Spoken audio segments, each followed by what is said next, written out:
Uncensored, no holds barred talk. 24 hours a day, 7 days a week. This is Global Reality Radio Network.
Live edition of the Global Reality right here on the Global Reality Radio Network. I'm your host, Josh Reeves. Thanks for being with us here tonight for another late night Moonbat edition of the broadcast. Getting started later tonight.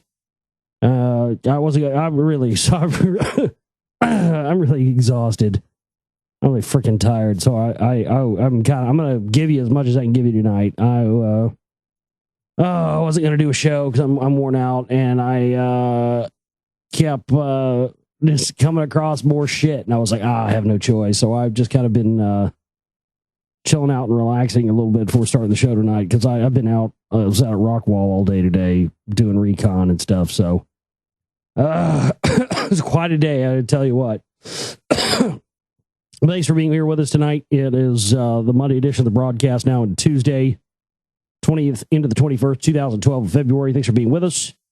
My website where this broadcast originates from is www.theglobalreality.com. That's theglobalreality.com. And up there, you'll find everything pertaining to my work, everything from the documentaries to the radio show archives, news, buy SR2. You can buy the Cigarette Volume 2, DVD, Blu-ray, all the different packages we have up there as well. And video clips, all kinds of stuff, chat room. Chip in banners, donate buttons up there to support our work, all that stuff. TheGlobalReality.com, that's my website. If you want to send in emails to me anytime, during the show, after the show, while I'm asleep, while I'm eating dinner, whatever, globalrealityshow@gmail.com. That's globalrealityshow@gmail.com. That's where you send in emails. Love to get those from you, and I love to have stuff to read here on air as well. So that's where you send those to. My newest 2-hour appearance for Red Ice Radio went live last night on the Red Ice Radio network site. Yeah, I think it's already found its way onto YouTube videos as well. I think with both hours, and you've already seen that. It's already up on YouTube. I've already seen it. So yeah, go out there and get it, and definitely check out that show. Somebody had in the chat room last night. I haven't verified this. I haven't went to listen to the show. I don't know if this person would make this up. It seems to make sense to me, but I haven't went and independently verified it and listened to it for myself yet. If anybody has the link to this after I mentioned it, send it to me. Just email it to me. So I'm going to see it, but I don't doubt this person at all, because I especially don't doubt it after one of the things that happened in the interview there on Red Ice. But somebody in the chat room last night was saying that Henrik Palmgren had admitted on a show at some time back that he's a 32nd degree Freemason, and they were asking me about that. And there was one point during the interview that we did that he kind of said something, and it kind of seemed odd to me at the time, but when somebody said he was a Freemason, I'm like, oh, okay, I get it now. Because during the interview, he said something about, not everybody who's a Freemason is a bad person, or not everybody who's a Jesuit is a bad person, blah, blah, this, that, and the other. And I just kind of thought it was odd that he was bringing that up. But now after somebody said he was a 32nd degree Freemason, it kind of makes sense. I see where he's going with that. But I don't know if he was implying that I think that. I certainly don't think that. I don't think that every person that is one of these people is necessarily in the power structure, but I do also appreciate open transparency. I don't know, man. It's kind of hard to, it'd be one thing if it's one thing when people are secretive about these affiliations and they don't come forward with it. But, if in those cases, absolutely, there's no forgiveness, no remorse or anything like that. But I don't know if somebody's that openly transparent about it, judge people by their deeds. I don't know. I mean, I know I'm supposed to. It's just life is just not as cut and dried as people in the conspiracy world try to make it sometimes. You know what I mean? I know what people are probably expecting me to go on some rant and renounce Henrik Palmgren altogether and Red Ice Radio and all that stuff altogether. And I'm just not going to do that. And you can think of me what you want to think of me for not doing that. But the fact of the matter is, you wouldn't even have had that information that he's a Freemason unless he had said it himself, which he didn't have to do. He could have kept it a secret. Nobody would have ever been the wiser, but he admitted to it. So, I respect that a lot more than I do people who hide in the dark. I would say, judge him if he starts to, if you hear him putting out stuff that sounds like it's obviously, pushing attention away from the Freemasons. I mean, look, you understand. Yes, there are Freemasons involved in this stuff. Yes, there are Jesuits involved. Yes, there are Zionists. Yes, there are Jews. Yes, there are Black people even involved in the New World Order. There are Asian people involved in the New World Order. There are all people of all colors and all creeds and all races and nationalities and religions and everything. I mean, it's there's people from all walk of life. Subsequently, there are also people who are in these groups and these various things who don't believe in those ideologies and who aren't a part of that. My thing is that I think it's best in a situation like that. Hey, if you hear Henrik Palmgren, doing a bunch of Masonic apologetic crap, or not putting light on things when he should, call that out, but also be aware that much of this secret right conspiracy with the Jesuits and all the rest of this stuff has been for many years. That's why you see people like Stan Monteith touting, all Freemasons are satanic devil worshippers and all this stuff, is because they have tried to pin everything, the whole conspiracy, on Freemasons, just like people have tried to pin the whole conspiracy on Jews, in an attempt to distract attention away from looking at their connections to groups like the CMP and the John Birch Society, the Knights of Malta, which all connects to, the Ashkenazi end of things and the Nazis and white supremacy and bloodlines. So, I think that that most certainly there has been an ongoing campaign to sort of paint everything as being the Masonic conspiracy, and that's just from my research turned out to be absolutely not true. I know you want me to renounce Henrik Palmgren and all this stuff. Look, I told you what I thought about the show last week, and I was honest about that, and there wasn't anything against.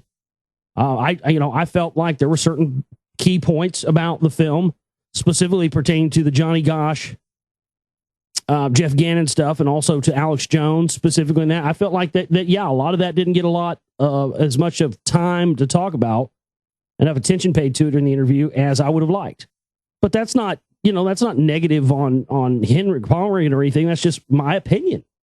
I don't know why people get so bent out of shape sometimes when, just because somebody has an opinion about something. It doesn't mean that you hate that person's guts just because you have an opinion about something. It's people just trying to make, I think that's where a lot of this divide and conquer stuff comes from, is people just try to create it out of nowhere. They always let's try to pit somebody against somebody else. I don't know what it is. It's a mentality. It's like a schoolyard mentality that I see, in sort of the conspiracy and truther circles.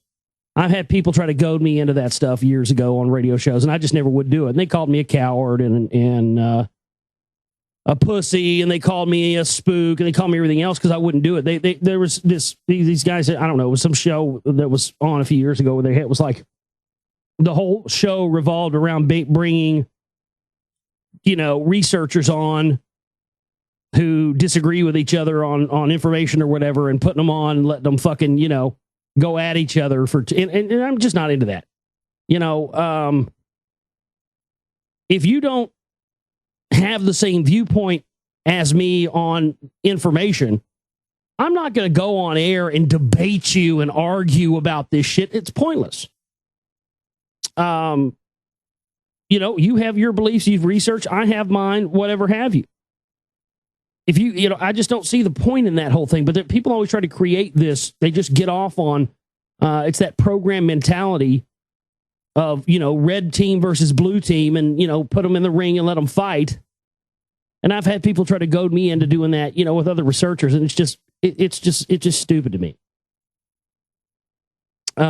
So, there it is. I think the show that I did on all the shows I've done so far on Red Ice, I hope they have me back again in the future. I enjoy doing it. I enjoy being able to get my show out there to a whole lot more people and have access to their listeners and whatnot. That really helps. It's helped my show big time. Last time when I did it, it helped big time. This time it helped. I feel it's already helping. I'm already getting emails from people. But at the same time, it also brings out a lot of fucking retards and fucking noobs. And you know who you are out there, you people who are sending me all these goddamn emails telling me, oh, I can't believe you cuss and use all those cuss words. I'm like, yeah, let me guess. You just heard my show for the first time because you heard me on Red Ice Radio. And yeah, I kept it pretty tame when I was on there. I think I said shit once. And I only said it because Henry said it before me. So I was like, oh, cool, we can cuss. All right, cool. Well, I'll let it fly. But no, I mean, I don't just drop cuss words just, when I don't feel like they're just for no reason. But at the same time, I'm not going to restrict myself either. I'm just going to talk. I talk on this show the way I would normally talk. I just talk.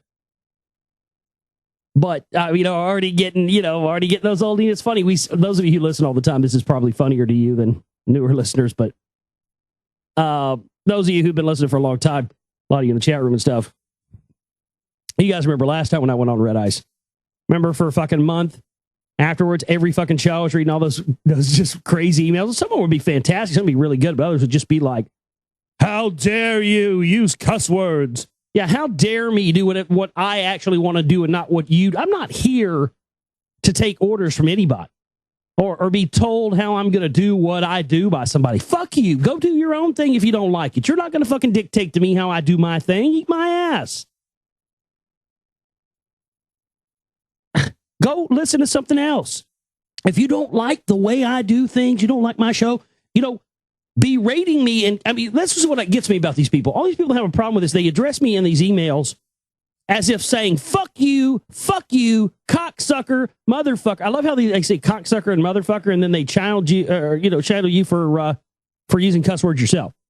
Wow, really? So fuck you and suck my dick, but and go to hell, motherfucker, but don't cuss on your show so much. I am not making that up. I've literally gotten emails like that, folks, where they're cussing at me while at the same time saying, don't cuss on your show. Or don't cuss when you're reading, apparently people take offense because, I don't know, I think some of the problem might be coming from the fact that people think that I had the intent of making the readings of the books that I've done so far, like Lost Book of Enki and Gods of Eden and all that stuff. Those never had the intention of being audiobooks. That's just something my listeners have done. So I wasn't coming at those from the standpoint. That's been the problem people have been addressing me. Oh, if you're going to make an audiobook out of something, if you're going to read something, read it and don't put in your own opinions. And don't tell us what you think it means or blah, blah, blah, and this, that, and the other. I'm like, well, wait a minute. I never said that this was a book on cassette. You know what I mean? I'm not here providing that. I'm doing a radio show, and my radio show is all about giving you, the listener, my perspective. Not yours or somebody else's, my perspective. Culminating on the years and years and years of research that I've done. I've been researching this stuff over half my life. Actually, I've been researching this stuff most of my life. I started researching Atlantis and extraterrestrials when I was in the 3rd grade. So yeah, most of my life I've been researching this stuff. I started, I was reading out of fluently out of the newspaper at 3 years old, and I was watching Carl Sagan, Cosmos, and arguing over points that he was making when I was like 4 or 5. Well, no, not even joking. So, I've been doing this stuff a long time, and through that, and the way my mind works, I have this ability to be able to retain a lot of data. So when I'm going through and looking at a piece of information, my brain is just going, like a motherfucking supercomputer, just smoking. And so every time I look at a topic, or I'm talking about something, or I'm doing an interview, whatever, my brain is on the 5, just running a million fucking cycles per second. And it's calling upon all the data that my brain has amassed in my 35 years so far on this planet. And that's what I bring to the table. That's why people listen to the show. That's why they support my work. Not because they think they're going to find the secrets of the goddamn universe here, or that I'm going to, discover a cancer cure, or I'm going to end world tyranny overnight, or, anything else. But because what I do is real, and I'm a real person with real feelings, and I'm not some fucking radio personality or some fake person who, is pretends that they're some studious newscaster. So I'm not that person. My name is Josh Reeves. That's who I am all the time. And if who I am doesn't agree with you, then just go on down the road. Go on down the road. But screaming and yelling at me and telling me that I'm going to change who I am and how I do things is not ever a way that you're ever going to get across to me about anything. So just to save all you newbies who are coming on and listening, and I appreciate all the new listeners, believe me, I do, but please hit up our chip and banner and our donate button there. Hit us up and help us out financially as well if you're a new listener, if you hadn't supported our work. But, I'm just not, I don't really have time to worry about if somebody got their feelings hurt, or, somebody gets butt hurt because I say the F word. Grow up. Put your fucking big boy pants on. Put your big girl pants on. Put your big girl panties on. Take them granny panties off. Put your mama panties on. Step up to the table and be a man or be a woman and, grow up. Be a real person. And when you are a real person yourself, then you won't get offended when real people express themselves and who they are in the manner as which I do. And that's what happens most of the time is when somebody really expresses true freedom. That's why people hate people who have long hair. Because people who have long hair frighten the shit out of people who don't have long hair because they feel that person that has long hair has more freedoms than they do. So they want to go and fuck with that person that has long hair because they're jealous that they can't express themselves in the way that other person is. And that people do that all the time to me. I offend them because I'm who I am, and it's taken me years to be who I really am. And now that I am that way, that offends and hurts a lot of people's feelings because they can't be who they are. They're stuck being this. And that's what, because people are starting to, I think, a lot in a big way on this planet right now, are now starting to have to pay the check for the years and years and years of, going along to get along. And, oh, yeah. Oh, hi, how are you? Oh, yeah, I'm great. Yeah, good to see you. Fucking cunt ass bitch whore. Fucking cunt plus motherfucker. Almost, it blows my mind how many people out there are like that. Oh, hey, how's it going? Yeah. They act like, they just act like they're so friendly to you in your face. And then as soon as you walk away, they're calling you every name in the book. And, there's so many people out there like that. And I think that check is finally coming to ready to be tabbed out because it's starting to bite a lot of people in the ass. Years of people get to this point where they're just fake people for so long that they eventually hit a certain age where they're tired of putting on the act. They're tired of being that fake smiley, fake happy, upbeat person all the time. They just get tired of putting up the act, and then one day they just, you just see for the first time what a miserable piece of shit that person is. That's happening all over the place, and I just think it's hilarious because people's There are very few people in the world who actually form their own personalities for themselves. So many people have their personalities formed by artificial outside sources, and they have no idea that that's what's going on. I'll tell you, and I see so much of that. There's just so many. Our whole world is such. Everybody says the whole world is an illusion, but the world is more than just an illusion. It's the whole world is. It's almost like the whole world is a lie. You ever think that sometimes? I mean, it's mind blowing when you find out how many things, just how many things you've really been lied to about. And the one thing for me in doing this work and doing this research, and the point, over the past couple of years as I've been dedicating my life to it, 24/7. That's pretty much what I'm doing. Always doing something that pertains to this stuff in one way, shape, or form. And it's been going on 5 years now. I've been doing this behind the mic. I mean, before that, I was doing, activism and doing stuff for years, when I didn't have a platform. But I've had a platform here for 5 years. And I got to tell you, man, every time I get involved in making a film or investigating a subject, it happened when I made 9/11 New World Rising. I found out, a bunch of things about 9/11 on my own, doing my own research that I hadn't found or heard the 9/11 Truth Movement at that time talking about. And just, shortly after that film coming out, found out about the CMP and started researching to make The Secret Volume 1. And, finding out about that information and finding all the things that, not only finding all of it out, but then finding out more things and progressively learning more and more and more. And then now to the Volume 2 and things I learned during that I didn't know. And now working on this Rockwall film. And by the way, we do now have a chip-in banner up. We had some people requesting that. We have a chip-in banner up for our initial budget for the film. It's up there at the website underneath our chip-in banner for the bills. So that's there, and you can support our work there to get this film out. Because this stuff is groundbreaking.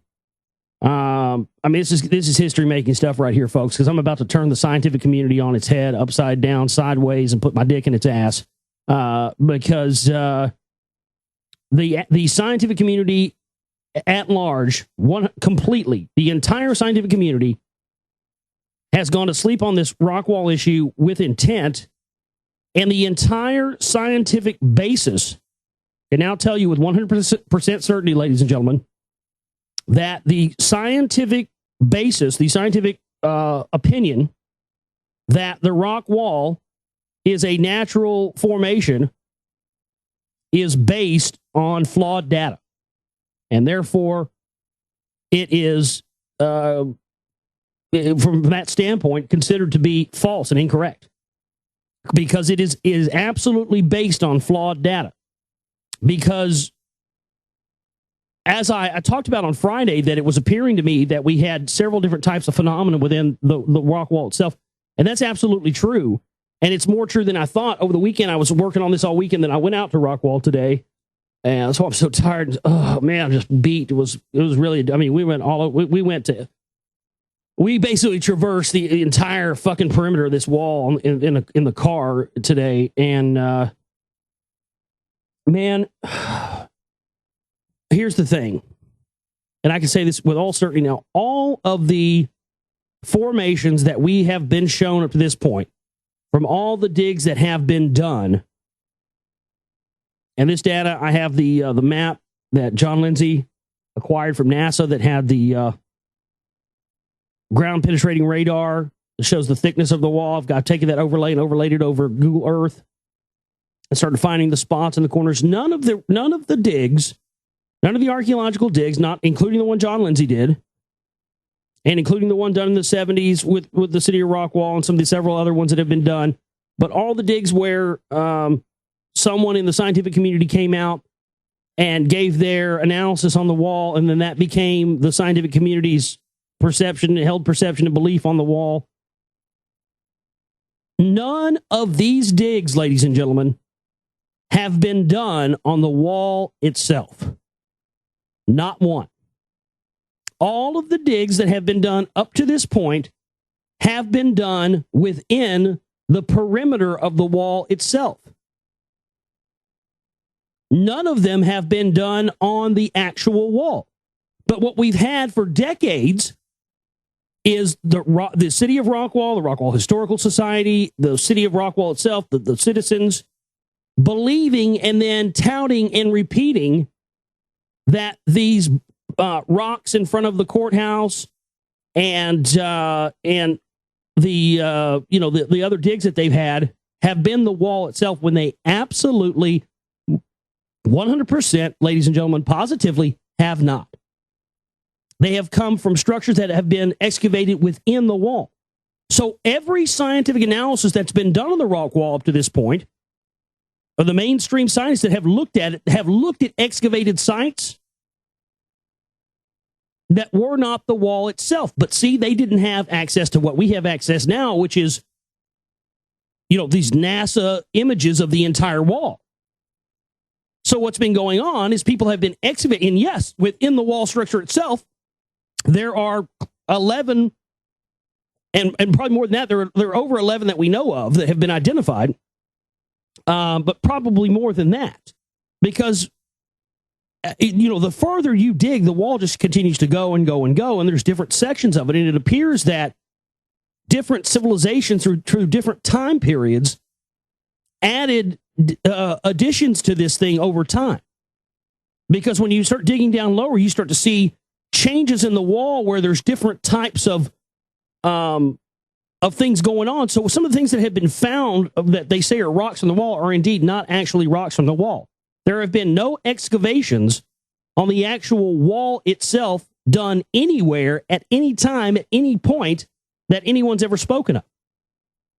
And so everything, all the information that's been provided about the rock wall up to this point, ladies and gentlemen, has been red herrings, distractions, and people just believe it. We went to a steakhouse that's in Rockwall, and my buddy was like, "We got to go to the steakhouse. You're not going to believe what they have in here." And my buddy, you'll see, I've got some video. I'll probably put it out. I don't know if it'll make it the film. It's kind of just, it's just kind of fun video of us in front of the Rockwall courthouse by the getting some video of the rock. And but my buddy, who I've known since, I don't know, 7th grade, 6th grade, we know each other our whole lives. And I got him to go out there with me today because, he's my running buddy. We've been buddies forever. So we went out there today to go scout for this stuff.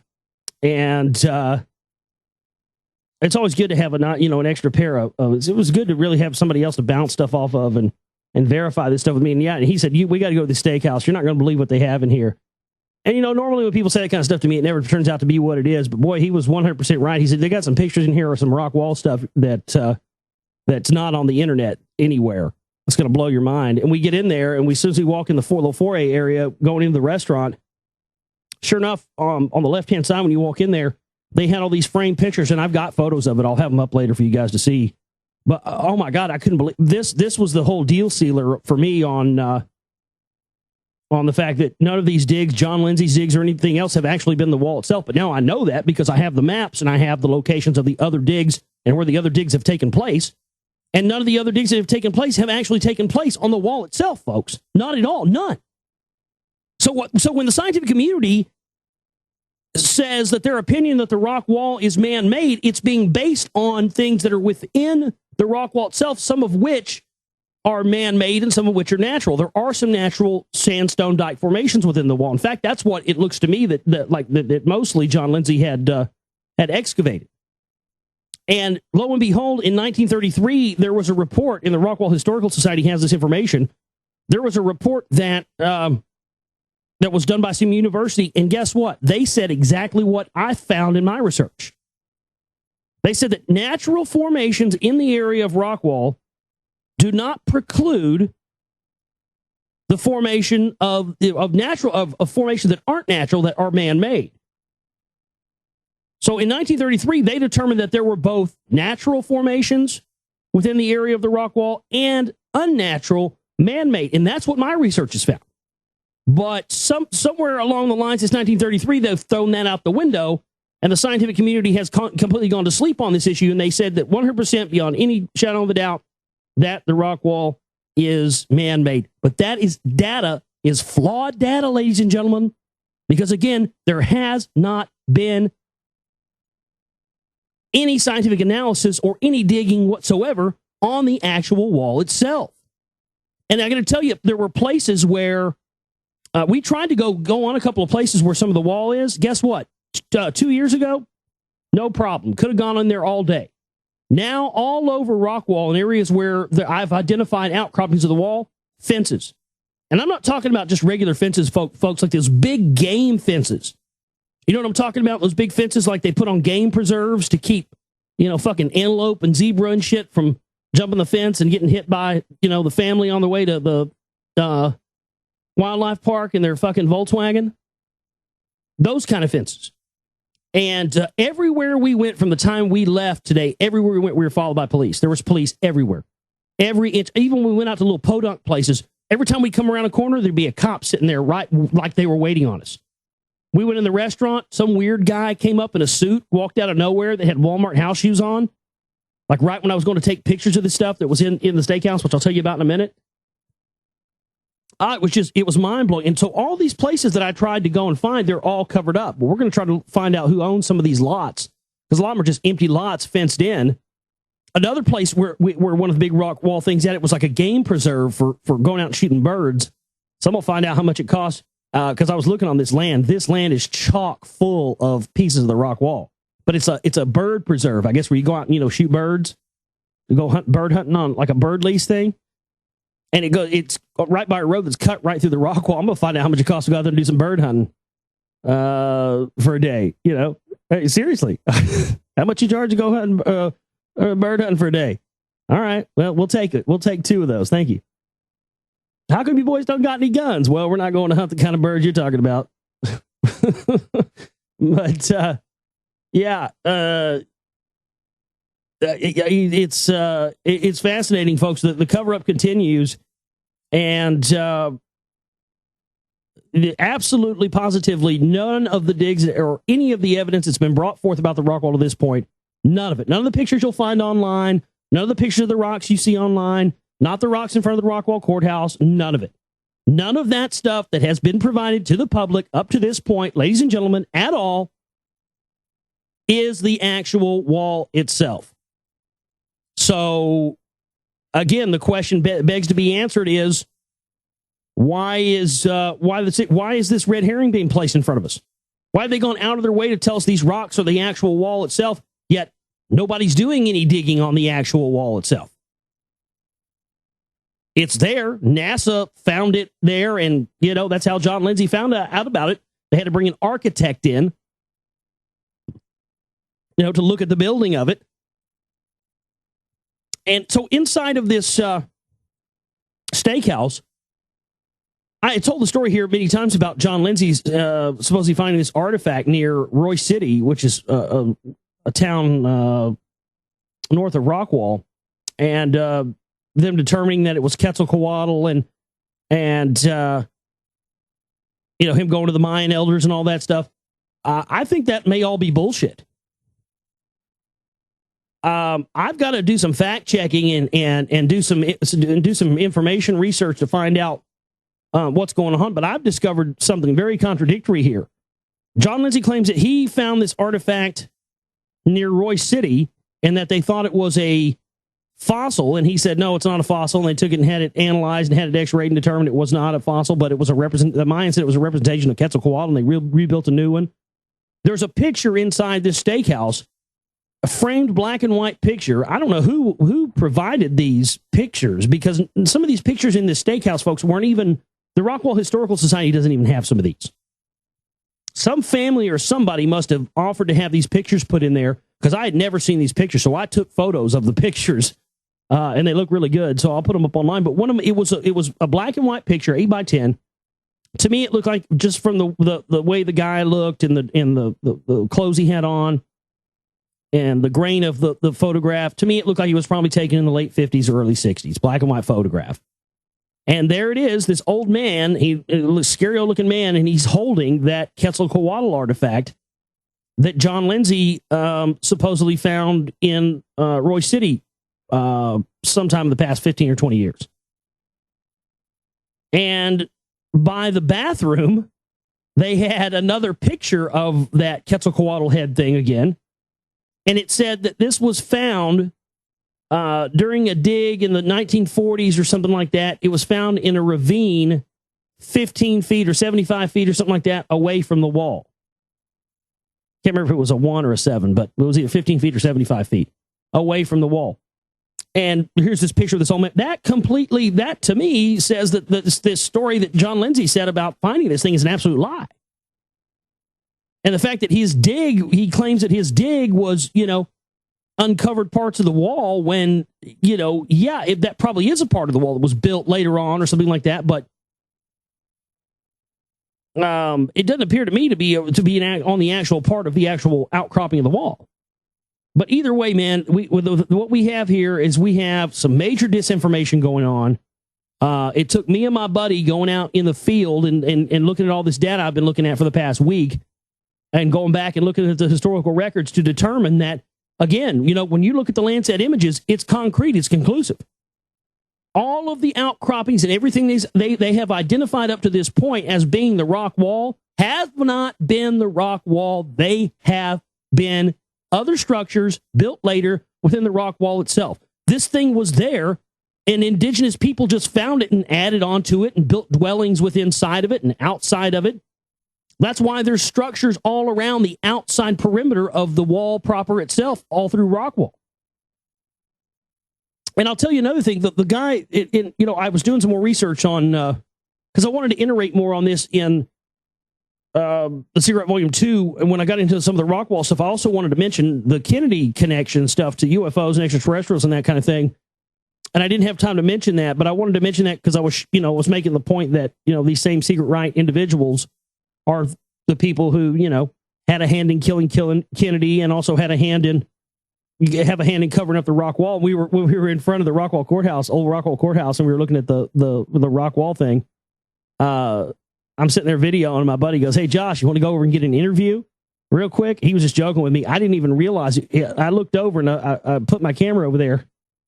And I'll be goddamned, I did not know this. I guess I hadn't been down there in a couple of years, and I guess when I was there before, I wasn't paying attention. But I'll be goddamn, right there, I looked over, and right there is Congressman Ralph Hall's office.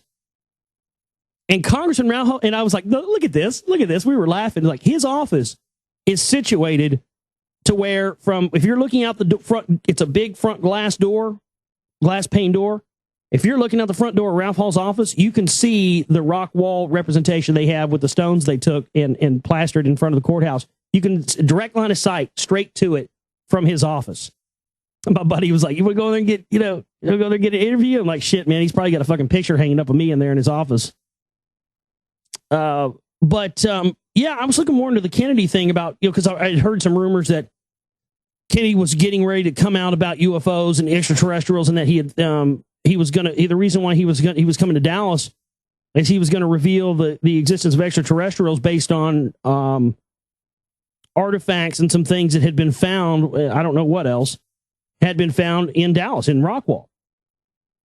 And that's why shortly after his death, they made a hasty, quick decision to turn the nature preserve in Rockwall into a lake, and that's what they turned it into, Lake Ray Hubbard, and that comes right up, the lake now comes, the modern-day lake comes right up to the western wall of the rock wall itself. But apparently, as late as November 10th, 1963, and yes, I am aware that Kennedy was killed in 1963 and 1964. I know that I'm going to get 100 emails from people who listen to that Red Eye show going, "You said Kennedy died in 64, he died in 63. Ah! Yes, I know. Guess what? Got a newsflash for you. I'm human. I make mistakes too. Yes, I know it's 63. I just accidentally said 64. I'm sorry. I love it. I'm not allowed, because I do a radio show and I make films. I'm never allowed to make mistakes ever. God, man, people are just so fucking stupid sometimes. I'm sorry. They are. I know I'm not a perfect human. Nobody is. I make asinine mistakes like everybody else is. You don't have to send me 100 emails and tell me I, said one little date wrong. Forgive me, please. But apparently just on November 10th, 1963, Kennedy had been pressing the Pentagon and the DOD he wanted them to make known to him all files on unknowns and UFOs to be turned over to the NASA authorities in an interim report forwarded to the White House no later than February 1st, 1964. This document, which clearly showed a president about to make UFO secrets available to wider circles in government and hence probably available to the public, was dated November 12th, 1963, just 10 days before his November 22nd assassination in Dallas. And much has been talked about that he was going to reveal this stuff, and that's why they whacked him here in Dallas. Well, when the parade route was scheduled to go to the International Trade Mart, he had a speech that was prepared by the Washington scriptwriters, and at the last minute, he had decided to go off of his prepared speech for the Dallas Trade Mart and go off some information on his own personal handwritten notes that he had written down, and allegedly, these notes are what contained what he was going to reveal about Dallas and the rock wall and aliens and all this stuff. And so I went to go find out, to find those notes, those handwritten notes. And lo and behold, I wasn't expecting it. I mean, I guess it was one of those things where I should have been expecting it, like I always do. But I really just thought that would be something that would be available. There's tons of other asinine things available for every other president, and even Kennedy included, there's tons of asinine things available. But lo and behold, like you would expect, guess what? Those handwritten notes, they are sealed, they are not revealed, and you and I are not allowed to see them or know what the contents are. I don't know about you, but that just does not look good for the case that, he was coming to Dallas to reveal the existence of these things that they had found. And then, of course, with the hasty plan of turning the nature area there in Rockwall into a lake, and having it done just a few months after his death, I mean, that doesn't look very good either. And I'll tell you another interesting thing. My mom used to work at a department store out in Rockwall, and guess who she used to see on a regular basis coming in to buying clothes and stuff at this department store? She checked her out regularly, saw her ID and her credit card multiple times, talked to her, verified her accent, all kinds of stuff. I couldn't believe this when my mom told me this. Marina Oswald, former wife of Lee Harvey Oswald. My mom told me straight up, serious as a heart attack. She saw her. She rang her up multiple times, bunch of times, and said that she lives in Rockwall. She still talks with a thick Russian accent, and she's seen her credit card multiple times, and it says right on her credit card, Marina Oswald. She hasn't changed her name. So I thought, wow, yet another connection there to, a strange connection to JFK and Rockwall, and then there's that. And then I was doing some research. My grandmother on my dad's side, my dad's mother, her maiden name was Wade. W-A-D-E, and that's my middle name. And, there's a lot of people in East Texas that have the last name Wade, and, a lot of them are my kin. And the guy who discovered the rock wall, who had the first, now that I know what he discovered, what he discovered may or may not have been the rock wall. I can't ascertain where T.U. Wade's farm was in the modern day, so I can't ascertain whether or not what he had excavated was the wall itself, which I have a feeling it was, and not just some outcropping. But T.U. Wade was the first guy who, one of the first settlers in Rockwall, who first started finding the stones and stuff like that of the wall. And it was him and another guy's decision who had founded the town to name the town Rockwall, because they wanted people in the future to know and to look into the origins of why the town was named that. And I don't know if T.U. Wade was a relative of mine or not. He may have been, he may not have been. I mean, it's really hard to tell. There's a lot of people with the same last names. But what's interesting is that he had come from the area in East Texas, Nacogdoches County, where a lot of my family on the Reeves side and on my grandmother's side of the Wade family stuff that had come from. Well, I believe it's his T.U. Wade's great grandson or great grandson, one or the other. I can't remember. In the lineage where he was none other than Henry Wade. Henry Wade was a Texas lawyer, and he was born and raised in Rockwall, Texas. And He joined the FBI with J. Edgar Hoover in 1939. And 1947, he became the Dallas County District Attorney. And he went on to be known for being the guy that was set to prosecute Lee Harvey Oswald for the murder of John F. Kennedy. And he did end up going to court to with Jack Ruby. He's also Henry Wade, of course, the Wade in Roe versus Wade, the big abortion ruling. So isn't that interesting? And yet another connection to, I mean, the guy that was supposed to prosecute Lee Harvey Oswald and the guy that did prosecute Jack Ruby and the guy who was involved in Roe versus Wade being a relative of the guy that found the rock wall, and yet another connection to Kennedy. I mean, very synchronistic there, folks. Way, way, way, way, way too many connections. But yeah, there's no question now. It's absolutely positively a fact that almost everything that we've been allowed to see so far on this rock wall has not been the wall itself. It's been horseshit, and I'm going to work my ass off to try and change that. So please help us out and support our work if you can. What I need is earth penetrating radar. That's what I need. And those run about $2,000 for. I think they run about $2,000 for a system, something like that, to get a good ground penetrating radar system. But that's what I need.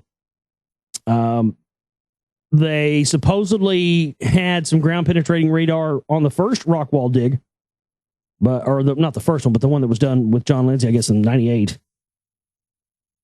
But none of that data has ever made its way out to the general public. But if we had some ground penetrating radar, all I've got with that, I don't even have to do any fucking digging, dude. You know what I mean? We can go out and even go to contact. What we want to do is go contact some of these people that have the land where we've discovered some of the outcroppings. Tell them what we're doing. Ask them if we can just go on their property for a minute to do some tests and get some ground penetrating radar done. And then after that, what we can do, because with ground penetrating radar, dude, you can tell how far down something is, how big it is. I mean, within, an atom of accuracy. And what that would allow us to do is it would allow us to be able to have a better idea of just how big of a thing we're talking about, dealing with here with some of these sections of the wall. And it would also give us a better idea of where would be the best place to do a dig or to dig at or anything else. So that's kind of where we're at right now. I mean, it's absolutely going to require me to do some independent analysis and get some independent analysis done on this, because again, everything that's been put out up to this point, folks, regarding this thing has been it's just flawed data. It's not the wall. Yes, it's structures within the wall, and yes, some of them appear to be man-made and some appear to be natural. But the fact remains that nothing of the proper wall so far has been excavated or shown to the public at all whatsoever. Cannot stress this enough. At all whatsoever. None of the things that have been shown so far have been the wall at all. But some ground penetrating radar information would be pretty killer. This thing is just, it's unbelievable. And I got a picture inside there, that steakhouse of I think had to have been the dig from like the 70s. It looked like it was like inside of something, inside of a structure. There was like a little kid running right by a big section of the wall. But yeah, I mean, just rock wall. I mean, god damn, it's growing so big, and they're just building over everything out there. But one of the things I've noticed, that I started noticing when looking at these Landsat images, is that conveniently, like, in Rockwall, there are different places, like next to, say restaurants or shops or stores or, hospitals or whatever have you, a school or whatever. But there's different, church. There's sections in Rockwall where everything's built up, and then there'll be a patch right in the middle of things that's just trees. And that's very fascinating when you look at that, and I look at the outline of the wall on the Google Earth overlay, and I plan on making a video with all this stuff eventually for you. And when you make the overlay transparent and you look at these sections, you can see where there are several sections of the wall that they have intentionally not built on. And I wonder why it's, there'll be big long tracts of the wall that they've been happy to build over, but certain areas of it, they leave it intact. In particular, there's a little town north of, actually it's about, I guess it's northeast of Rockwall called Lavon. And we had discovered from the images in Google Earth, we discovered that the big right, or more probably, the left western corner of the wall. Very interesting. We had found it, and I said, oh, that's in Lavon. I know where that is. And then I started zooming in on Google Earth, and you have this big, huge subdivision of houses, right? And big tract of houses over here, big tracts of houses over here, and a water tower. But then right in the middle of this, just conspicuously, there's this big gap. And so I made the overlay be transparent and started zooming in. And I'll be goddamned if that top left west corner of the wall, they built this entire subdivision of houses, folks. And somebody built a fence with a little driveway. We went out there today. There's no posted signs. It was muddy because it just rained for the past couple of days, so we didn't get to go in there. But there is the big corner of the wall is just in a lot. They built a little fence around it and didn't build when there's subdivisions of houses everywhere along there. I mean, I'm talking like Stepford right next to each other houses. And on the little tract where a section of the wall is, somebody was important enough to somebody who I don't know, to where they built right up to where this corner section of the wall is. So we've got like about 3 locations that are confirmed hard portions of the wall. This motherfucker is like, I don't know. It's got to be, I can't even speculate. It's got to be if it's 100 feet wide, I'll kiss your ass, man. I don't know. It's fucking huge. Certainly does not. The wall is certainly not these piddly little stones they've been showing us, folks. This motherfucker is gigantic. And there's about 3 big spots that I've identified so far that if I had an earth penetrating tomography thing, I could go. I'm not earth penetrating radar, ground penetrating radar, GPR. You can get there's, if you search by ground penetrating radar, you can go and find it. I think it's like $2,000 for a good one, but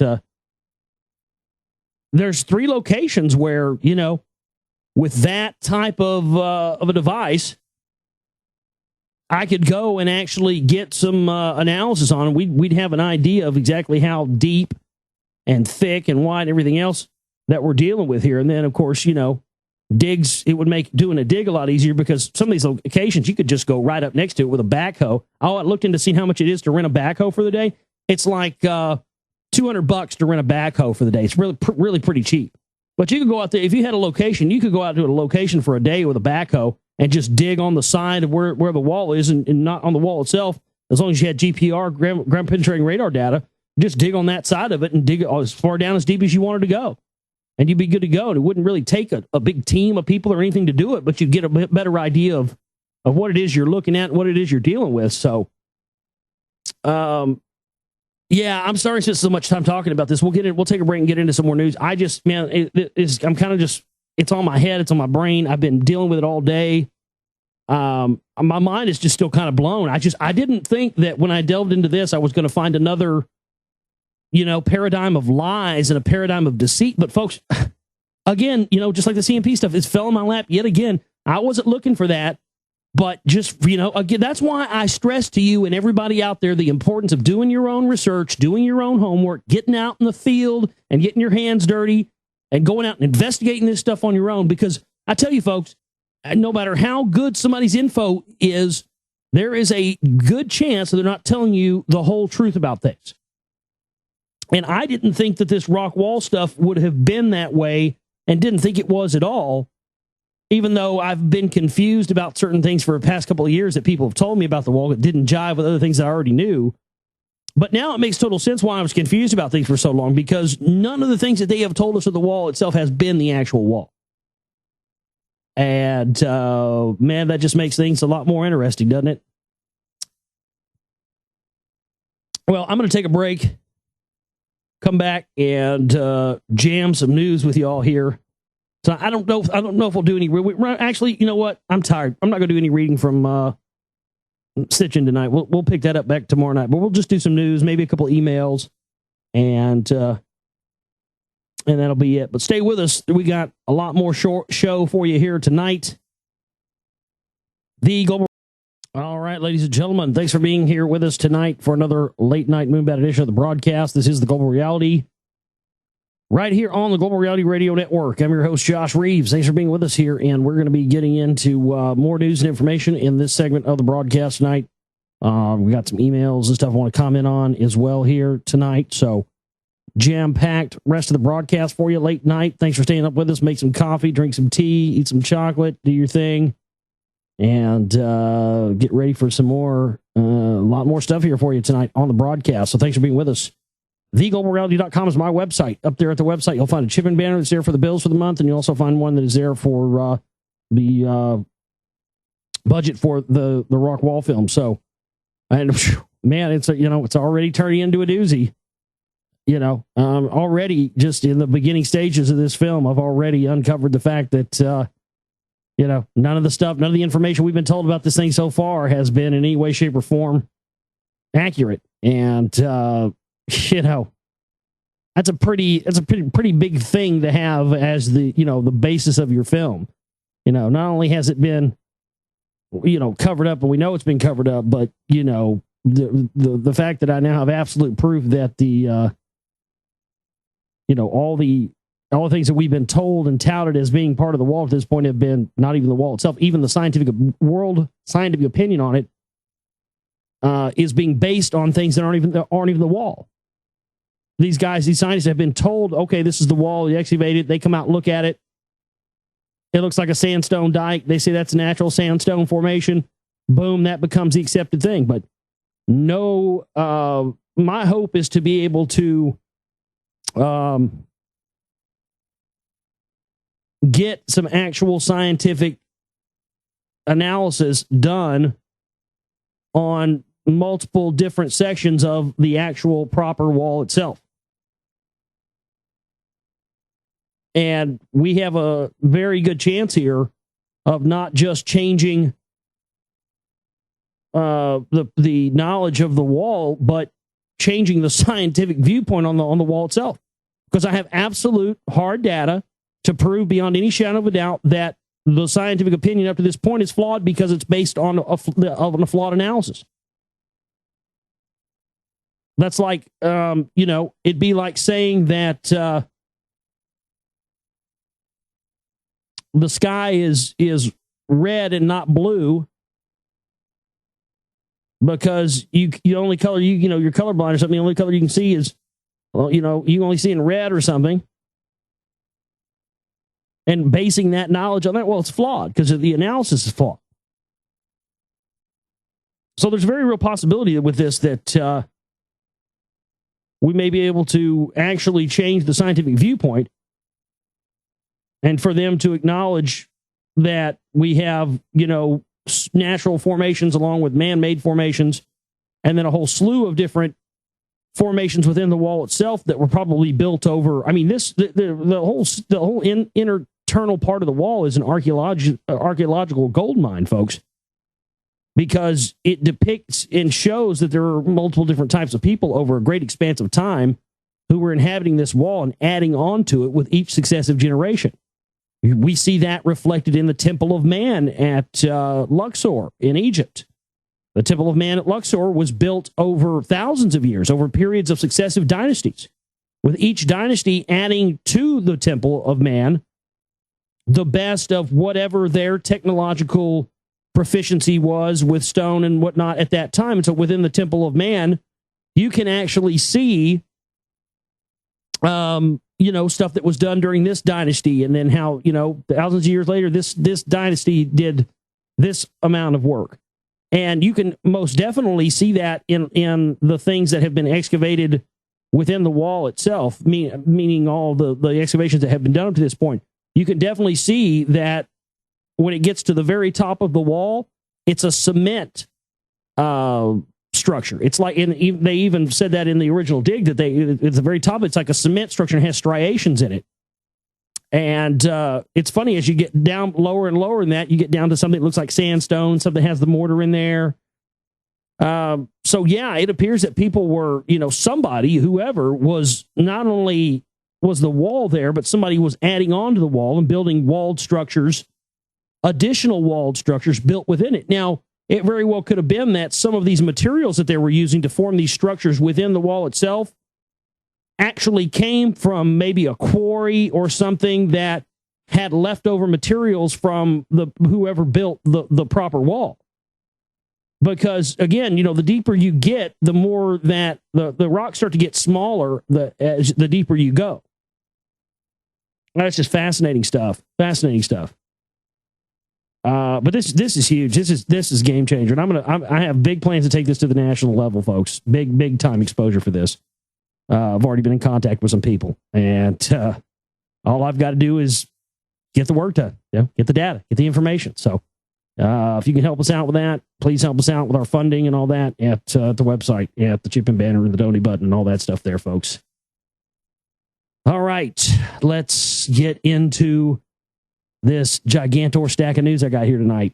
I'm going to do my best to blow through all this stuff, as we got a lot of it, and a lot of it's very interesting tonight. Egypt begins restoring ancient boat near pyramid. Does anybody else but me think that I don't know. Look at this picture. I've talked a lot about on this show for the past 5 years. I've talked a lot about, the search for antiquities and the, this search for, in the modern day, accessing these technologies, to bring new technology to the forefront based on ancient things. Now, look at that picture that I just dropped in the chat room there. And think about that headline that I just read. Egypt begins restoring ancient boat near pyramids. Now, it's 2012. I mean, look at Egypt. Look at the stuff that's been going on in Egypt. It's a fucking madhouse over there, right?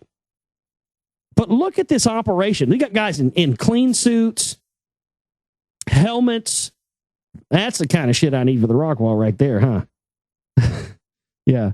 A team of Egyptians with hoists and hard hats and clean suits. That's what I need. I'm just kidding. They're, I don't know, but does anybody else but me think, with all that's going on in the world right now, and with being 2012 and just everything, the restoring of this ancient boat, I mean, these guys look like they're busting ass. You know what I mean? Look at that picture. This looks like this is hurried work. You've got Japanese guys in the corner over there with clean suits on, taking still pictures and shooting video. Look at that guy's got a fucking $10,000 camera on his shoulder over there. I don't know. It just, the whole scene in that picture, it just looks like this is serious work. This doesn't just look like, your average archaeological discovery. This looks like these guys are in a hurry to find something very specific. Now, this thing about these Egyptian boats has always been interesting to me, and as of late, I've started to see a lot of information that points in the direction that these boats were not intended to carry the pharaohs of the afterlife, as we've been told, but they were told that they have a symbolic a symbolic use, essentially. But look at the detail that's gone into these boats, and also look at how the excavating of these boats has taken on so much importance. There are a lot of people who believe that these, I have heard it said and seen it said in several things I've researched, that these boats are actually intended to carry the pharaoh through the tunnels that extend under Egypt and under the Great Pyramids and under the Sphinx and everything into Agartha, or into the inner earth, And that's what these actual ships are actually used for, not to carry them into the symbolic afterlife or anything like that. Archaeologists on Monday began restoration on a 4,500-year-old wooden boat found next to the pyramids, one of Egypt's main tourist attractions. The boat is one of two that were buried next to the pharaoh Khufu. Notice that there's all this, there's all of a sudden all this interest in Khufu. And remember that the day when the Civil War stuff broke out, the day before, just a couple of days before, that week, Discovery Channel had ran an article about this secret chamber that had been found, a new secret chamber that had been found inside of Khufu's pyramid. And lo and behold, when all of the looting broke out in Egypt during the Civil War stuff, guess what conveniently got stolen from the museum there? Specifically artifacts pertaining to Khufu. Now, I haven't looked into this, and maybe some of our studious listeners and researchers out there have. And if you have, I would be very interested in those of you who could enlighten me. Is there something about Khufu I haven't looked into or heard about? Is Khufu an Anunnaki or is Khufu like, I don't know, is there something? I mean, I know the importance that the Egyptians placed on Khufu and all that stuff, but what is it? What now? Do we know what the Sumerian equivalent of Khufu is? Meaning, we know that Marduk and Ra are the same thing, and Thoth and Quetzalcoatl and all this stuff. But I'd be interested to know who Khufu's counterpart is in, Sumerian Anunnaki stuff. I don't know. I mean, I guess I could look into it, but if anybody out there knows. But I just think it's interesting that, again, Khufu's secret chamber, Khufu's antiquities looted, and now this, as you see from this picture, what appears to be a very important archaeological dig going on, hastily being done here in this picture for this boat relating to Khufu. Let's see what the chat room says. Chat room says Man Hydra says they're probably trying to meet a specific deadline for quote unquote something. Very well. Yeah, very well could be true. Ace McFly says need to get the Ark of the Covenant before the deluge. Maybe so. I'd be willing to entertain either one of those statements, gentlemen. I think either one of those statements very well could be true. Yes, indeed. So thank you to our participants there in the chat room tonight. The boat is one of two that were buried next to the pharaoh Khufu. Spokesman for the joint Egyptian-Japanese team of archaeologists said the boats are believed to have been intended to carry pharaohs into the afterlife. Khufu, also known as Cheops, is credited with building the Great Pyramid of Giza, the largest of the pyramids. Khufu, son of Sneferu, was the second ruler of the 4th dynasty around 2680 BCE and ruled Egypt for 23 years. Both boats made from Lebanese cedar and Egyptian acacia trees were originally discovered in 1954. One of the boats is on display at the museum near the pyramids. The second boat, which is now undergoing the restoration, remained buried. It is thought to be smaller than its sister ship, which is about 140 meters long. 140 feet long, 43 meters long, 140 feet long. That's interesting. The boat was found in complete shape, intact, and in place.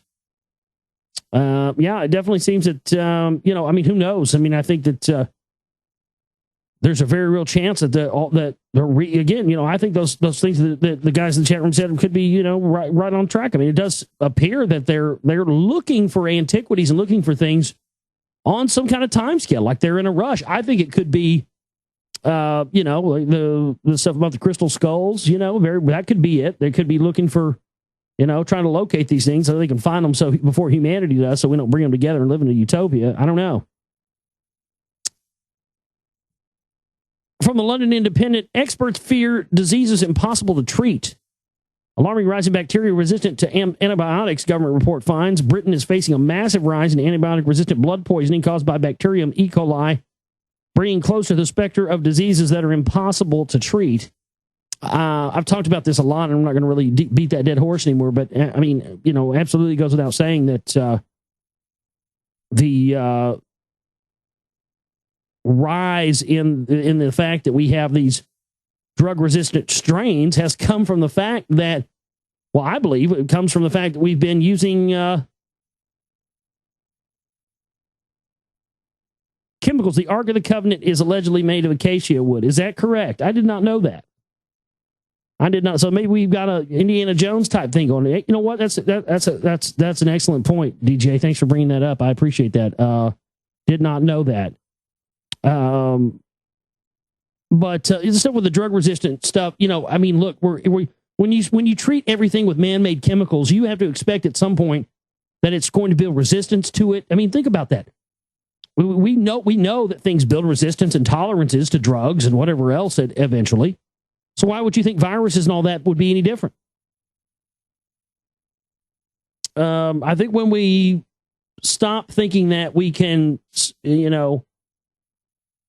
kill viruses and bacteria and all this stuff that's dangerous to us with always something that's man-made, and so we're looking at the material, what we can create from chemicals as the cure, instead of looking at the earth itself to find things that can stop these infections and everything else. It's just such a mess. And, I had speculated several months ago when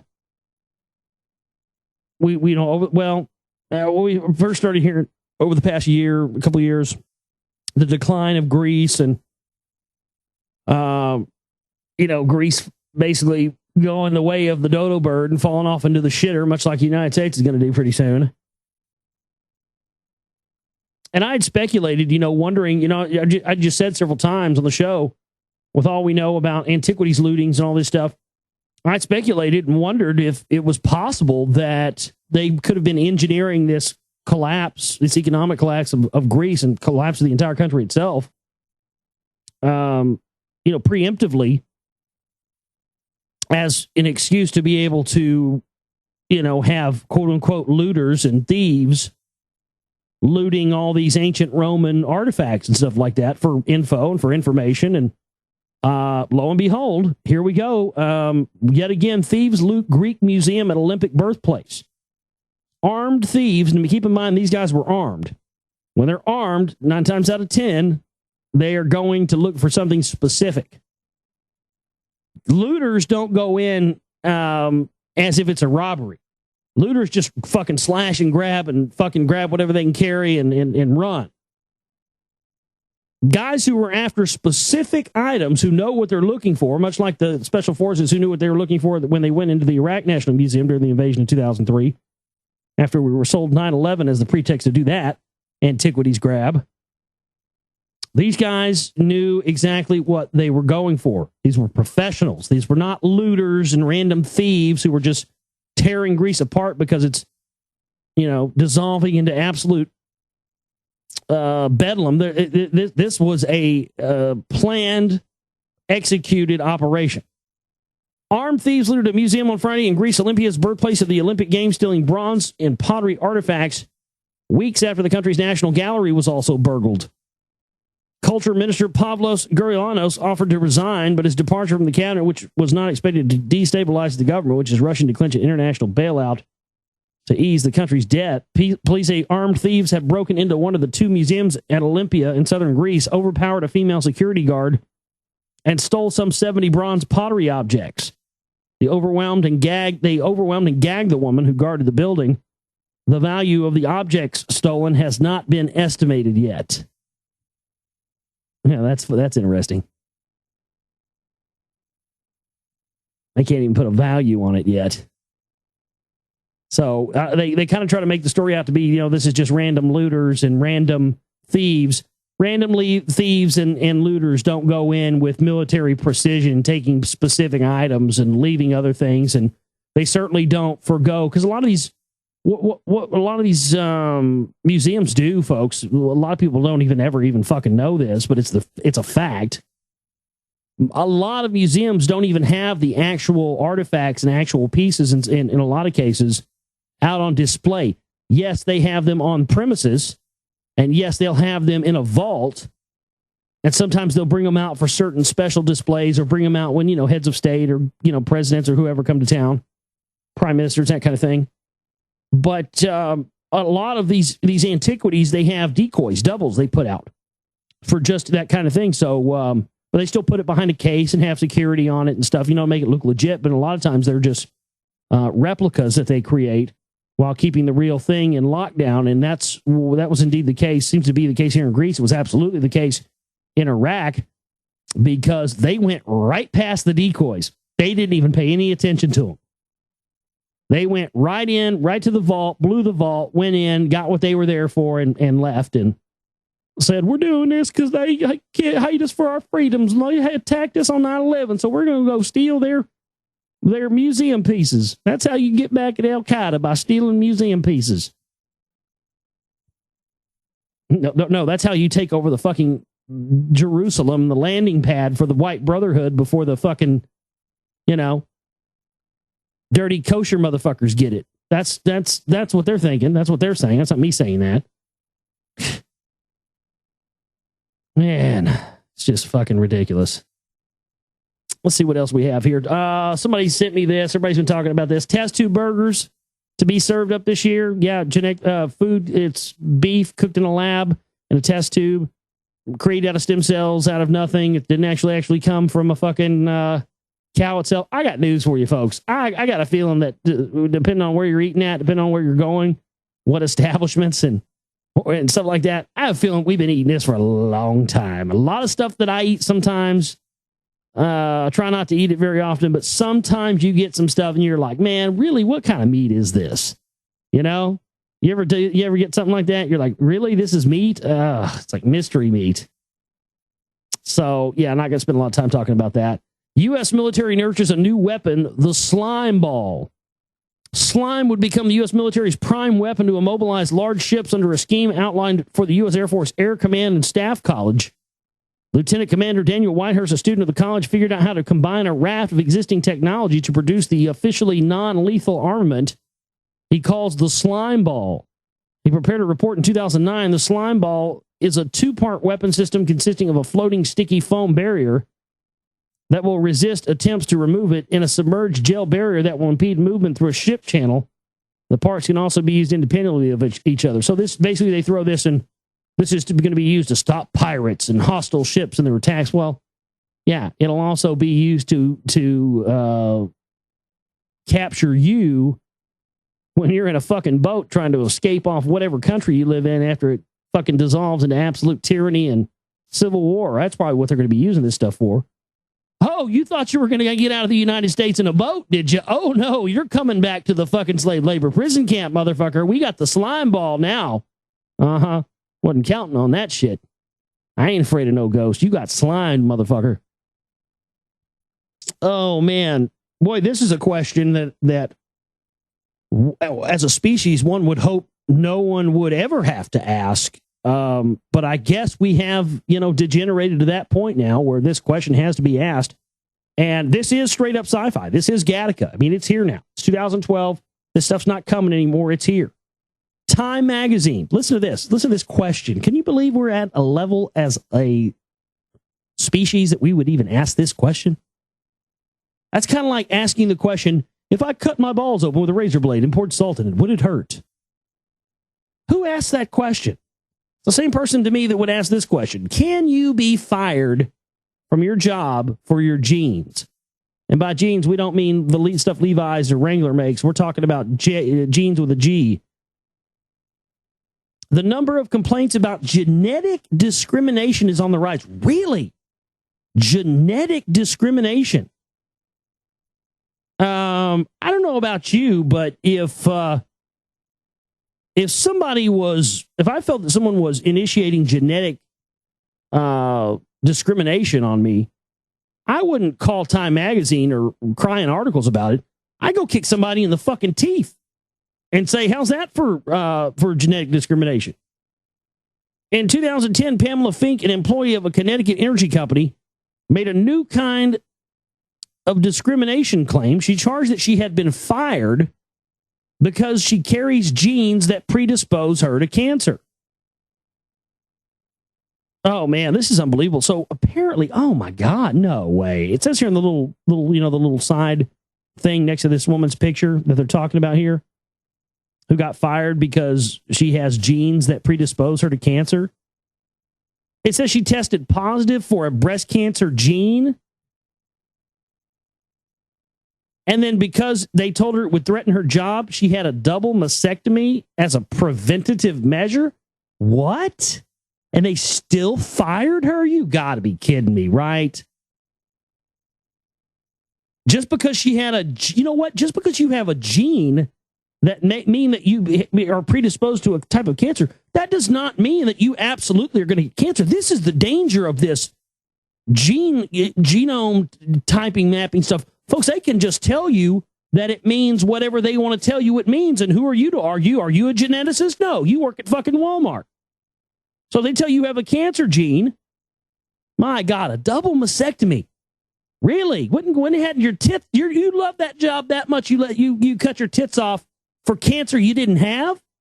I'm not going to cut my dick off just because there may be a chance in fucking hell I may get dick cancer or ball cancer. I'm not going to cut want to make sure I don't get dick and ball cancer. Go ahead and nip this in the bud now. Snip. Yeah, let's cut my dick and my balls off just in case. Just in case so I don't get the ball and dick cancer. My fucking God. Has it come to this? Are we really this fucking stupid, ladies and gentlemen? God damn it, I hope not. But I have a feeling I'm wrong. The Genetic Information Non-Discrimination Act, which was passed out of concern for just such cases in the wake of huge advances in genetic testing, took effect in late 2009. GINA, as it's known, makes it illegal for employees to fire or refuse to hire workers based on their genetic information. I mean, this is the ultimate for these eugenics, cock-sucking New World Order types. I mean, this is, wow. This makes Hitler and the Nazis using IBM computers to tally, how long they could work the Jews in the camps. That shit look like kindergarten cop, doesn't it? Their genetic information, including genetic tests and family history of disease. GINA does not just apply to employers. Health insurance companies can be sued for using genetic information to set rates or even just for investigating people's genes.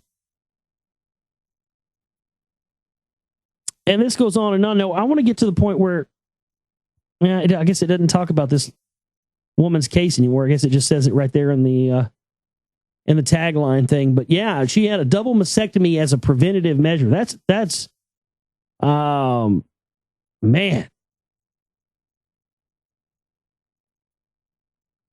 Fucking A.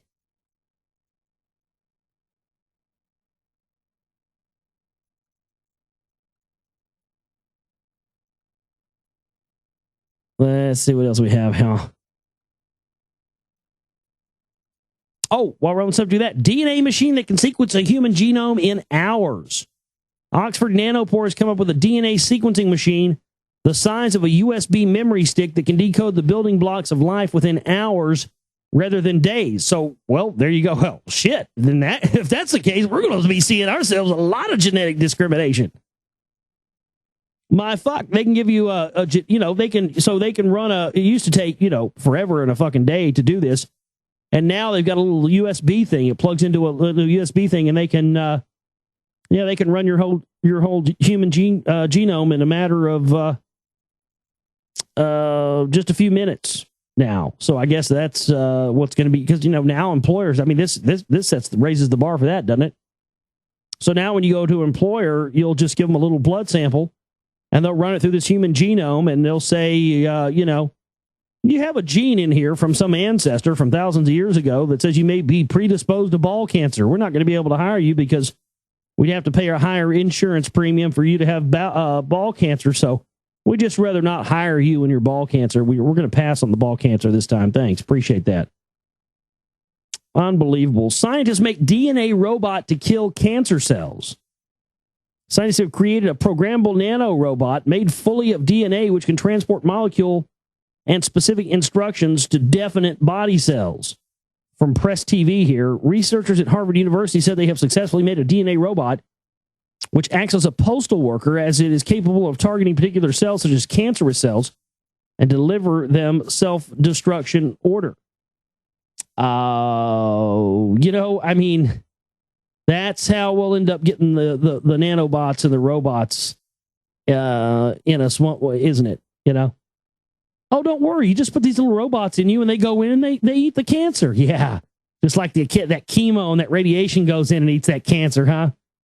That's what they told us for years. Little did they tell you that, yes, it eats away your brain and eats away your whole body. And yes, the treatment is actually what kills you a lot faster than the cancer itself does. And actually what causes you to be in pain is your body dying from them zapping you with radiation and chemotherapy.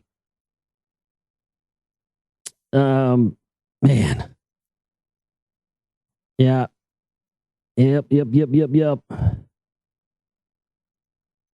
Transistor made from a single atom may help beat Moore's law. This is fascinating. Moore's law, of course, being the theory of exponentiation of technology.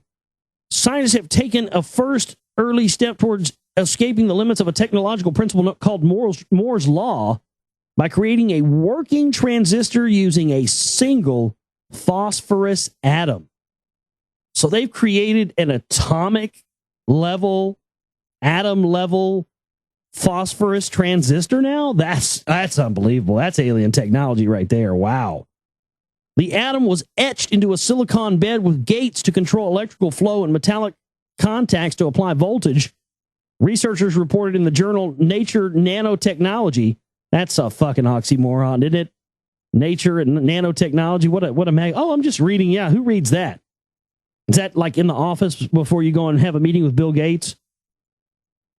No, what are you reading there, Bob? Oh, I'm just having a look at Eugenics Today. Yeah, Bill's a subscriber. He loves this book. Yeah, he loves it.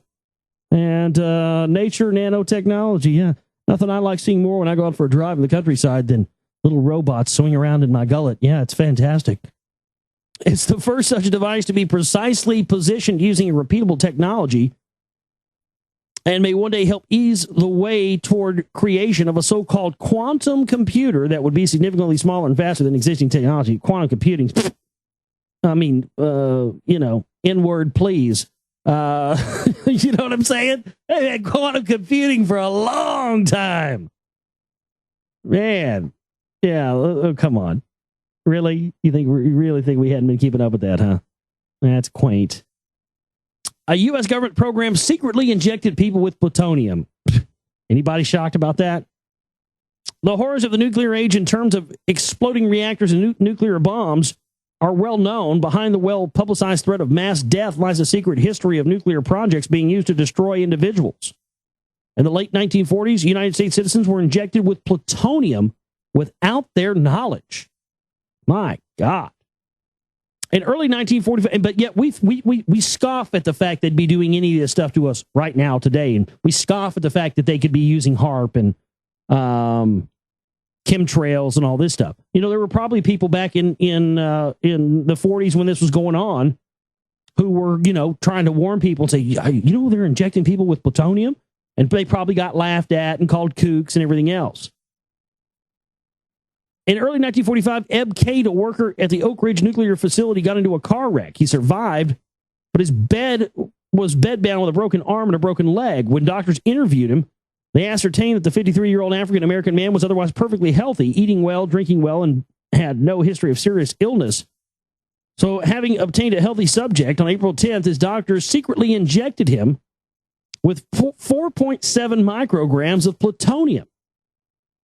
Who exactly ordered the injection and who exactly administered it has never been determined, with the most likely candidates all contradicting each other. And, of course, it was a black man. Yeah, of course. What is certain is that no one administered the dose for the man's health. Although radium was still being touted by unscrupulous companies to the masses as a health tonic. Really? Radium? Jesus Christ, the name alone. A health tonic? Oh, radium. Yeah, radioactive isotope. That's yummy for you. That's a great health tonic. Drink you down a big old fucking swig of this fucking radium right here. Boy, when I'm had a hot, rough day out in the salty summer rain, I like to come home to a nice big glass of radium. Nothing makes you feel better than pouring radioactive isotopes down into your tummy. Yes. God damn, we're dumb. I don't know how we made it this far. We're so fucking stupid. Enough people had gotten cancer and radiation sickness that any scientist knew that radiation was bad news. Since the beginning of the Manhattan Project, tests had been done to see how plutonium isotopes affected living beings. Animals had been fed and injected with the element, and their subsequent health problems were noted. When a scientist working on separating isotopes of plutonium had gotten a full face full of gas, his stomach was pumped to get out any plutonium he had swallowed, and his face was thoroughly scrubbed. Over the next 5 days after the injection, doctors collected any excretions from Cade to see how much plutonium he had retained in his body. Other tests were more invasive. His bones weren't set until April 15th, and before they were set, samples were cut out of them to see how much plutonium had moved into the bone tissue. 15 of his teeth were pulled and sampled. I mean, how do you do this to somebody? I mean, that's why I don't even like fucking going into a doctor's office to, deliver a mail to somebody or something, or whatever. I don't even like driving by those fucking things. This guy goes in for a broken arm and a broken leg, gets shot up with plutonium, gets 15 teeth pulled, and gets his bones cut out, samples cut out of his bones? Christ. I mean, how did they explain that away? Well, Mr. K, we understand you came in here with just a broken arm and a broken leg, but, well, we hate to have to tell you this, but even though your teeth are perfectly fine, we're going to have to pull 15 of them. How do you like that? And also, we're going to go ahead and need to cut some chunks out of your bone, too. I hope you don't mind. Jesus Christ. I mean, what do you say to somebody to set that up? What's your pitch?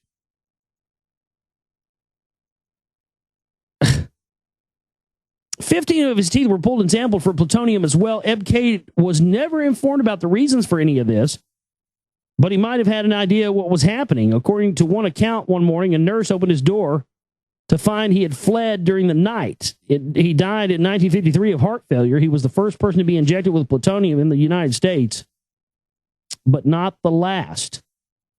And this is a long article, so I'm not going to read it all, but you definitely should read it all yourself. And I'll drop it in the chat room for you. My goodness gracious. Man, but that's a really fascinating news story. Really good. Got a lot. You should read the whole thing. You get time. I love this story. I know it didn't really have anything to do with, the New World Order, any of that stuff, or the Illuminati or the CMP or the Rock Wall or anything. But I just got to say, I used to be a big fan of David Cross, and when he was in Mr. Show with Bob and David back in the 90s on HBO. God, I fucking love that show. That show's it's still funny. It's still fucking one of the funniest shows that was ever on TV, just because of the shit they would say. But David Cross says that he snorted cocaine 65 feet away from Barack Obama at a White House event. That's fucking funny, dude.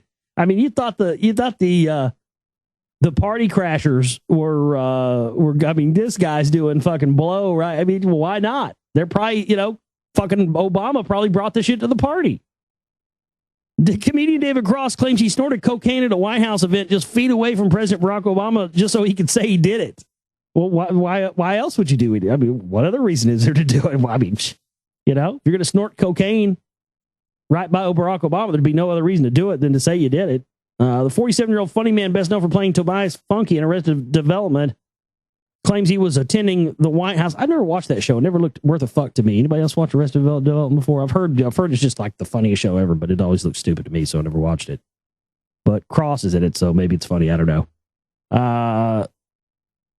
Cross has long been open about his history of drug use and abuse and hard partying, but the claim is remarkable even for him. That's just too fucking funny. Willie Nelson claims he smoked a joint on the roof of the White House. I don't know if that's true, but that's what he claims. Teenager dies after drinking Four Loko when he opened a car to throw up and fell out and was hit by oncoming traffic. Well, first off, number one, you shouldn't be drinking Four Loko at any age. Good God, man. Oh, man, one time the Demi guys were playing a gig and we went somewhere and didn't have an ID, and they were... So they wouldn't, even though I was obviously of age, they wouldn't serve me any alcohol. And I needed to get, I don't really drink anymore, but at that time in the band and stuff I did. But I couldn't get anything to drink, so I had to go down to a gas station and get like 2 Four Locos. and slam those things before we played. Oh God, that shit is so rot gut. But well, look, you don't give that kind of stuff to a 13-year-old. First off, but second off, I didn't fall out of a car drunk, out of a moving vehicle drunk on Four Loko till I was at least 30. So if you're gonna get drunk on Four Loko, if you absolutely have to do it, and you absolutely have to jump out of a moving car, my advice to you is to wait until you're at least 21 to participate in those activities. And certainly, I would not advise attempting to drink Four Loko and jump out of a moving car if you're only 13. The fact that a kid died, yeah, it's sad, but at the same time, where were the parents? Probably already drunk on Four Loko, passed out on the couch. Never mind. A Bill of Rights for dolphins. They're so smart, we must treat them as non-human persons, say scientists. That's pretty interesting. Yeah, those fuckers are probably probably way smarter than we are. Dolphins are so intelligent they should be thought of as non-human persons and given their own Bill of Rights. It is claimed a coalition of scientists, philosophers, and animal welfare groups have come up with a Declaration of Dolphin Rights, which they hope will one day be enshrined in law. Well, one piece of advice I might say to the dolphins: hey, dolphins, I can't speak dolphin, but I'd like to give the dolphins out there a little piece of advice. Maybe somebody can hold a speaker, to the water or something. But hey, dolphins, I got news for you. You don't need a goddamn piece of paper in a box any more than I or anybody else does to tell you that you're free. You're free, so you go on being free, baby. Okay?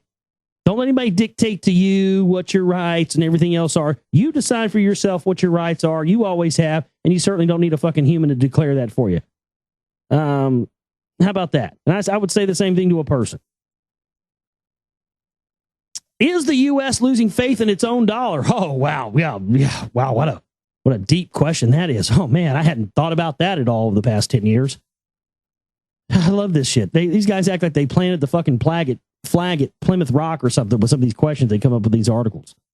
Really? Did you strain your brain all day wondering if it could be possible that the U.S. is losing faith in its own dollar? Bills proposed in more than a dozen states to make gold and silver legal currency for use. Yeah, well, it's all about grabbing it up, man. It's all about grabbing it up. Genetic makeup determines whether we die from anthrax exposure. That's highly interesting.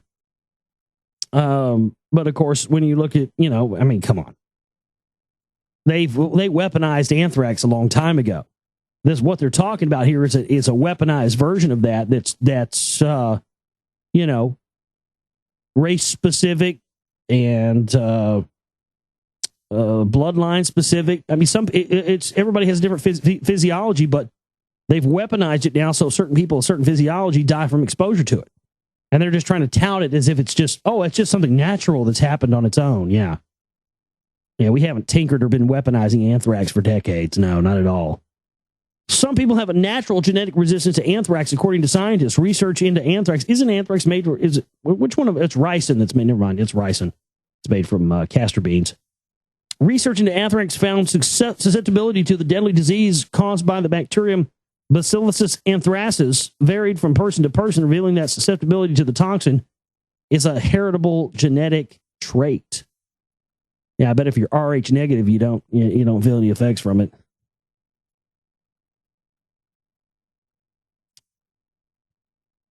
Could the Milky Way's phantom black holes pose a danger to our solar system? This really got my attention, folks, because I remember back in, I guess it was 2008, 2009, whatever that was. I can't remember. It all blurs together after a while. Maybe in 2008, maybe in 2009. I can't remember. But it was whenever they first fired up CERN. You guys remember that? And I was really interested at the time because everybody was saying, before they ever fired up CERN, people were saying, they could blow up the universe with this thing and we could kill us all and all this, it was all this speculation. And then people were saying, that's bullshit. That's bullshit. That's not really going to happen. So I was really intrigued with trying to find out what the answer to that was. And I had found several physicists who had gone on the record and said that the most probably the most serious thing that could be an effect from CERN would be these miniature black holes that could open up. And it's possible that we did open some of those up. But they said that what would happen is that we wouldn't start to see the effects of those miniature black holes opened up for about 4 years. And that from the date when they fired up CERN, we would probably start to see these miniature black holes opened up somewhere maybe around December or so of 2012. And I thought, oh, great. That's how we're going to go out, huh? And the last simulation of what happens when black holes merge is correct. There could be hundreds of rogue black holes, each weighing several thousand times the mass of the sun, roaming around the Milky Way galaxy. Rogue black holes like this would be very difficult to spot. Yeah, that's interesting. Rogue black holes showing up out of nowhere. Is that going to be the next false flag? They just, they blow up some buildings to go get some Arabs oil, and then, it was a miniature black hole from that CERN. We didn't know what we were doing. Derp derp. That's just too much. Let's see. I think I just about got through all the news I wanted to get into tonight. Might be a couple stragglers we'll get into tomorrow or something, but I'm gonna leave it there tonight, man. I'm tired. Almost 2 hours of show tonight, but I'll be rested and back ready for you guys tomorrow. I was out there in the field all day doing the rock wall stuff, and but it was a good day. I feel like we got a lot accomplished, and feel like we've, my whole paradigm shifted on this thing. Finding out that everything the data that we have on this thing so far has been coming from a false, a false presumption. So, we're just going to have to keep on trucking on. I'm going to keep on trucking on trying to expose this thing. So we definitely need your help. Everything we do here comes from the support of our listening audience, from the radio network to the films, to going out in the field and making these films and really bringing cutting edge research to the table now. I didn't think I was going to be in another position where I'm going to be bringing out, cutting edge stuff, but, leave it to a couple of poor old dirt farmers from fucking the Podunk Hills of, East Texas or whatever to Northeast Texas to be the ones that have to do this. It's just too funny. But anyway, help us out if you can. LegalMorality.com. I want to thank everybody for being here with us tonight. My name is Josh Reeves. I love each and every one of you. You guys have a great one. Take care.